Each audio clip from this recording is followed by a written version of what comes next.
last topic in our lesson 1, let's discuss what are the influences and goals of international business. So, syempre, ang first goal naman talaga siguro ng kahit ano ng mga business is to expand sales. Okay? So, compared to one country, the number of people and the level of their purchasing powers are higher for the international level. Okay? So, often, companies' sales are dependent on number one, consumers' interest in their products or service, and number two, the consumer's willingness and their ability to buy them. Syempre, compare sa isang country ka lang, dun ka lang sa sarili mong country, merong branch, mas malaki yung potential markets mo and the purchasing power in an international level. So consequently, companies build their businesses globally to cater the potential markets and increase their sales or to expand sales. Next one is goal or influences that affect the international business is to acquire resources. Okay, so businesses look for foreign resources such as capital, technologies, and information because those are either not available in their country or those can reduce the costs of the company.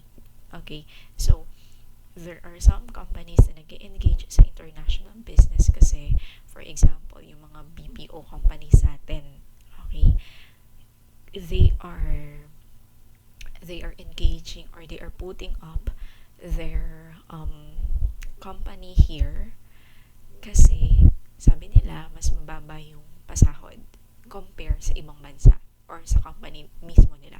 For example, sa US. Kaya nga 'di ba parang graveyard shift yung iba kasi ang customers nila, ang clients nila ay nasa US. Okay. Bakit kaya hindi na lang sila sa US magpatayo, 'di ba, ng sarili nilang company para 'di ba, hindi wala nang graveyard shift. Same sila ng time zone. Kasi when you compute their expenses sa sarili nilang bansa sa US compare sa expenses nila when it comes sa building, sa people, yung mga kung ano-ano pang expenses, mas ma-reduce yung cost nila when we are here. Okay, when we put their office here. So that is why they will tend to choose to engage in an international business. So for pwede naman din na yung particular technology, okay, ay hindi available sa bansa nila. That's why they will engage in another country, okay, or yun nga, mas mapapamura sila. Okay, next naman is according to them, okay, one of the goal or influences ng international business is to it minimizes risk. Okay, companies who seek out foreign markets minimize swings in sales and profits arising out of business cycle recessions and expansions which occur differently in different countries. Okay? Um, there is a great risk, totoo naman, when you expand your business. It's normal, okay? But when most companies are engaging in international business kasi mas na-compute nila na yung risk ay mas mababa. Okay? Anong na bumababang risk dito? Yung sales decrease. Okay? Sales decrease or increase more rapidly or slowly in another country, in each country. So, magkakaiba ng sales increase at sales decrease. Okay? So, mas nagdi-decrease yung sales kapag yung isang bansa ay nasa recession. Okay? Halimbawa na lang, halimbawa nasa Philippines lang yung company mo. And then, nag-recession sa Philippines. So, syempre, decrease na agad yung sales mo. Unlike when you have your branch in the Philippines and then you have your branch in another countries, kahit dito sa isang bansa na to ay mag-recession, tapos sa bansa na yun ay hindi, you are still earning. Nagets pa? So, that is why it minimizes swings in sales. Okay? So, kapag naman mataas yung nag-expand economically yung isang bansa, mas tumataas yung sales mo. Good news yon if all of the countries na meron kang branch ay ganoon yung nangyayari, di ba? Ibig sabihin, your sales are increasing in all of your branches. Okay? Many companies enter international business for defensive reasons. Ito nga yung sinasabi ko kanina. So, for example, ito din, isang example din is to counter advantages competitors might gain in foreign markets. So, for example, yung isang competitor na to ay galing siya sa Philippines. Tapos nag-venture out siya sa ibang countries. And then, yung isang country na yon nag-venture out sa Philippines. Okay? So, counter advantages siya. Madidefense nila yung sarili nila. Why? Pwedeng nag-expand siya globally, tapos itong company na to na pumasok sa Philippines can hurt that company in the domestic market. Okay?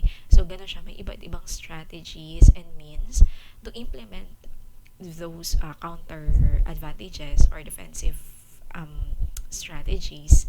Okay? After nilang ma-examine yung external environment. Now, the company faces a different external environment in every company where it operates. Okay? So, that is the third and last influences and goals ng international business. So, in our lesson, I tackled only 3. Okay, 3 lang ito na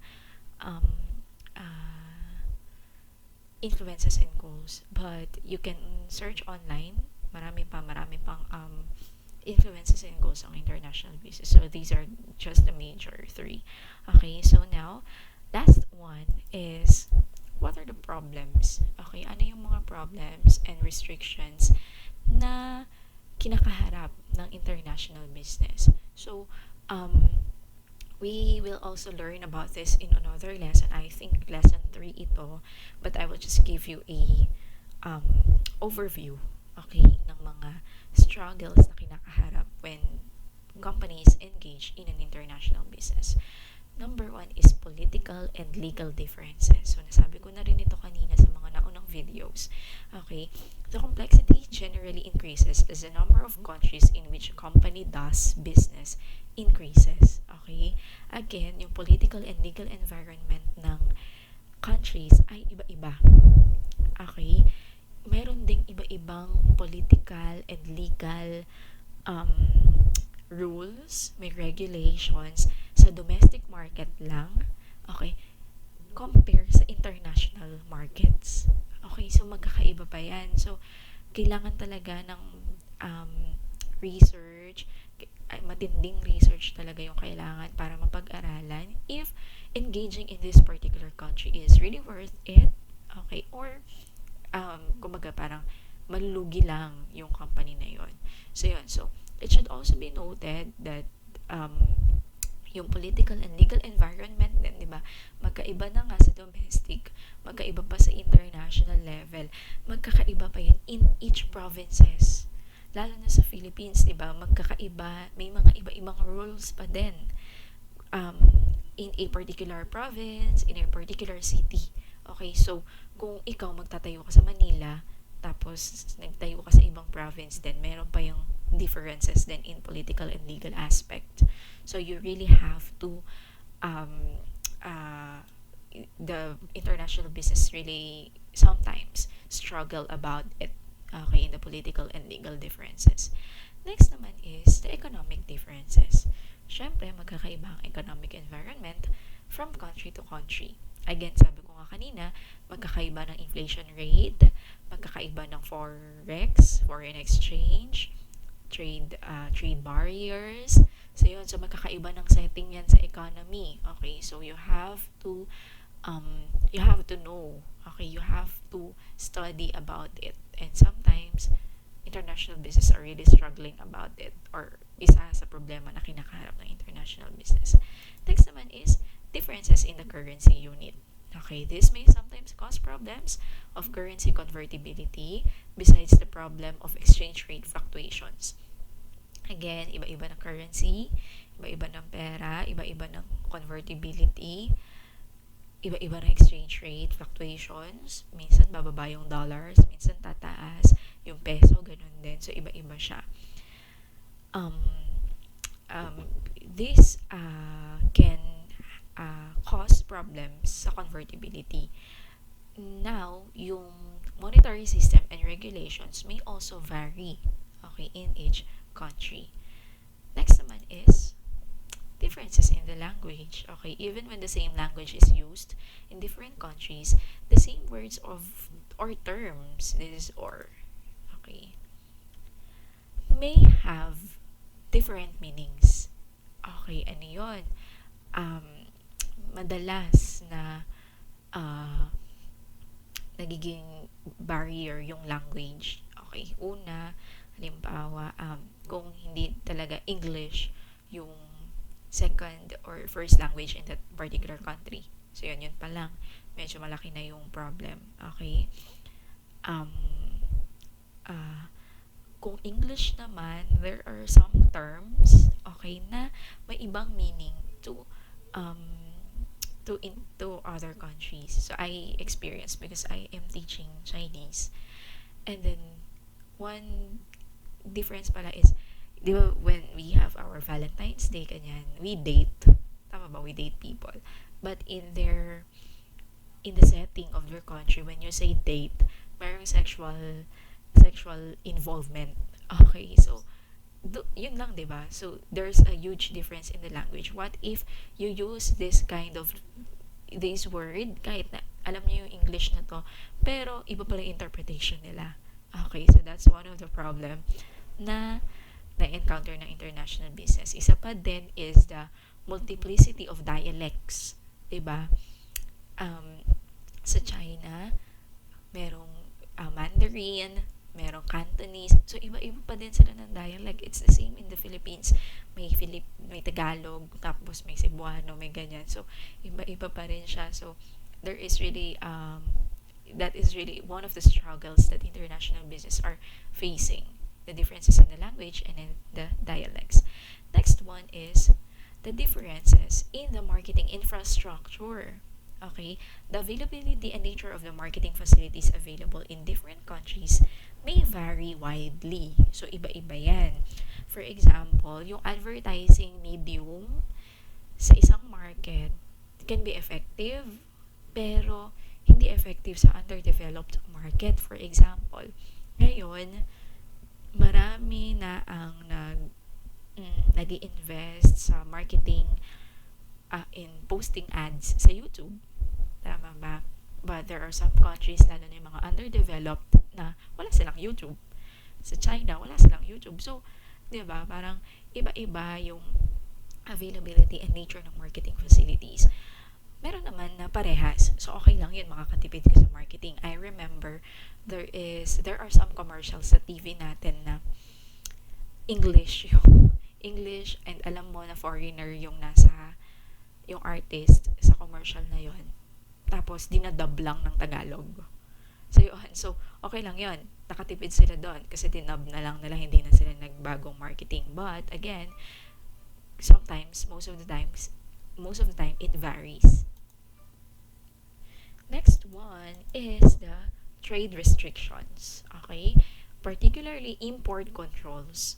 It is a very important problem which an international marketer faces. Katulad nga na in-explain ko kanina, for example, there are some rules in some countries na ganito lang yung amount or yung level na dapat i-import, na dapat i-import ng bansang ito.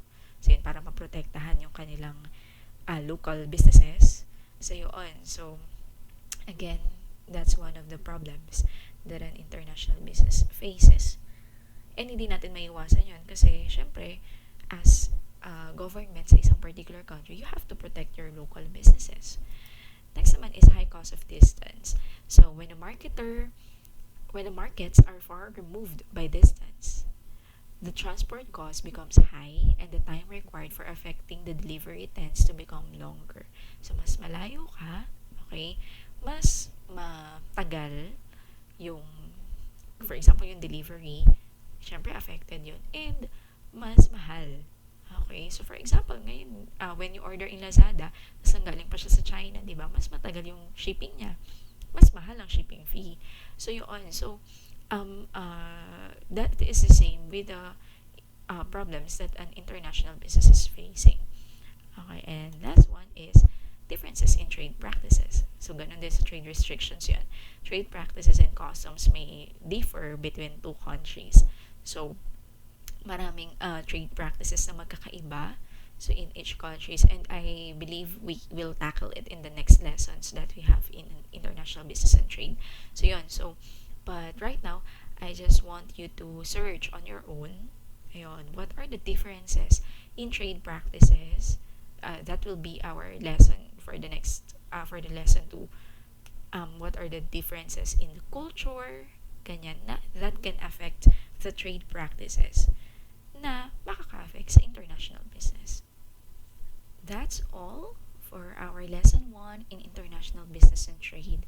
So again, in this lesson we discussed the introduction, the nature of international business, influences and goals, and the problems relating to international business.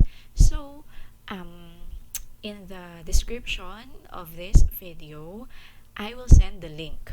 Okay, there will be a link about a case study. So I want you all to read that case study. It's a very interesting case study.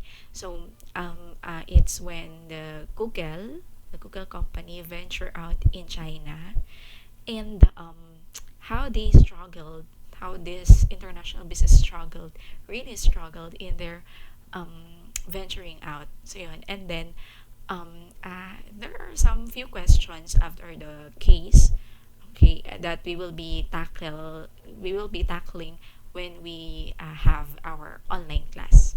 Okay, so I hope you learned a lot in this lesson.